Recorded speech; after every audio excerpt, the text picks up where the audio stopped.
Well, we're at it again with a little bit of slow CW in the background. So I think it's one of those, honey, I bought another radio problems, but I thought I'd tell you about it because maybe I can justify it. So I ended up buying this FT897 from a seller called Vintage Store. So when I looked at the store, they don't normally sell a lot of ham radio stuff. And I noticed in the pictures, see if I can find them. Here's the picture of what caught my eye is it actually had the charger, the CD24, and it arrived, and it is in fact the CD24, which is the output that allows you to charge the internal batteries on the FT897.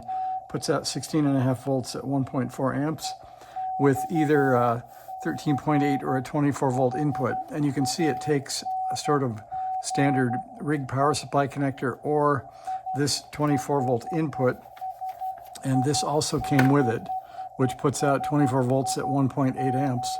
So I was justifying the whole idea was I wanted to get this charger really badly because when I bought my previous FT897, I also bought a pair of brand new FNB 78 batteries for it.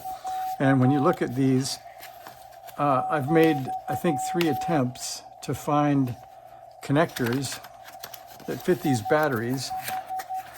They somehow look like they ought to be like a mic connector or something, but I haven't seen anything else that looks like that. So these are the batteries that fit the FT897.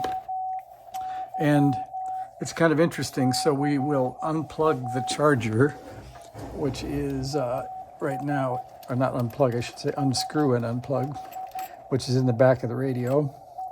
And there are 2 batteries in this radio. And you can see that here's the connector.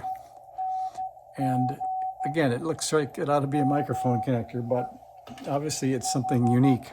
So that's the CD24, and it does have a charge indicator, and like I say, the input for what looks like a standard radio charger. So now we are on battery power, and the switch here on the top, if I can get to that, selects either battery B or battery A. And you could see before that when we were charging, we showed I think the LED is red when it's charging. So we're on the front switch, which is B, and battery, yeah, that's right, battery A is in the back, and that's the one that we're on now. And you can also see, if I get the lights just right here, that's 12.9 volts. And this one's 14.6 volts. I think I was charging B, so it's a little bit better than the other one. I noticed that they don't last very long, but I'm going to try charging up and letting them discharge to see if they will recover and turn into something useful that I could actually take out.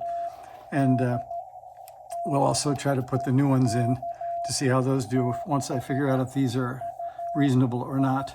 But I thought we'll see if I end up selling this radio or not. It actually works quite well. You can see from here that in the C-fill crystal, or in the filter section, there's no optional filters in it. So there's no sideband or CW filter, but it does have DSP, which you can reach with the DSP button. And you can see right now I've got the bandpass filter in, which is pretty effective. So it really quiets things down. And so far it seems to work pretty well. I've got, let's see, if we hold down the function button longer than a second, we get into the full set of menus. And I think, I was just looking on the FT817, I think there are 12 of these.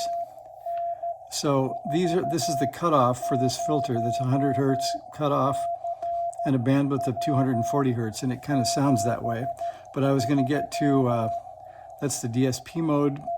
Oh no, pardon me, is that display or DSP? I guess that's display mode.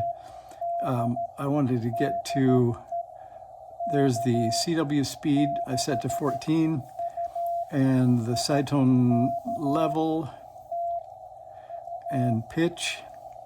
and you can see the CW tuning indicator. Let's see if I get out of this menu, I can show you here. So you can see when we get to 700 Hertz, we get the CW tuning indicator on, so that's working right. And then back to here, and that's the paddle is set to key type and normal, and I was going to show you the power level. We'll get there, I think, soon. And so I think, I haven't looked exactly, but I think we're somehow limited to like 20 watts on batteries, but I set it to 5 watts. And I made one contact with it so far. That part seemed to work pretty normally. So anyway, I thought I'd share this. I'm going to do some more measurements, see if I can find any other compatible connectors, and see if I can do some enjoying of maybe FT897 portable. So we'll call that the end of this one, just an intro to the latest radio in the shack and the lucky purchase of the 2 chargers. So I'm going to try out some battery stuff and let you know how that goes. Oh, by the way, if we get out of CW mode, I have to show you this too. So we'll hit long press, and then if I turn off this filter and we get away from this station, you can see that we're still, wow, must be some kind of test going on. Let's see. You can see that I'm at about a solid, what, S7.5 of noise. So I had solved my own problem by getting rid of an LED lamp strip inside the house. I've since detected, and I think I put up a short about that, a neighborhood house that went quiet for about 4 days, and now it's back again. So I think I'm going to take the FT897 portable and go over and visit them and see if I can get them to let me in to see if they're running some unique battery charger or some cheap electronics that's emitting all this hash, because it's certainly ruining the hobby. Okay, thanks guys, see you later.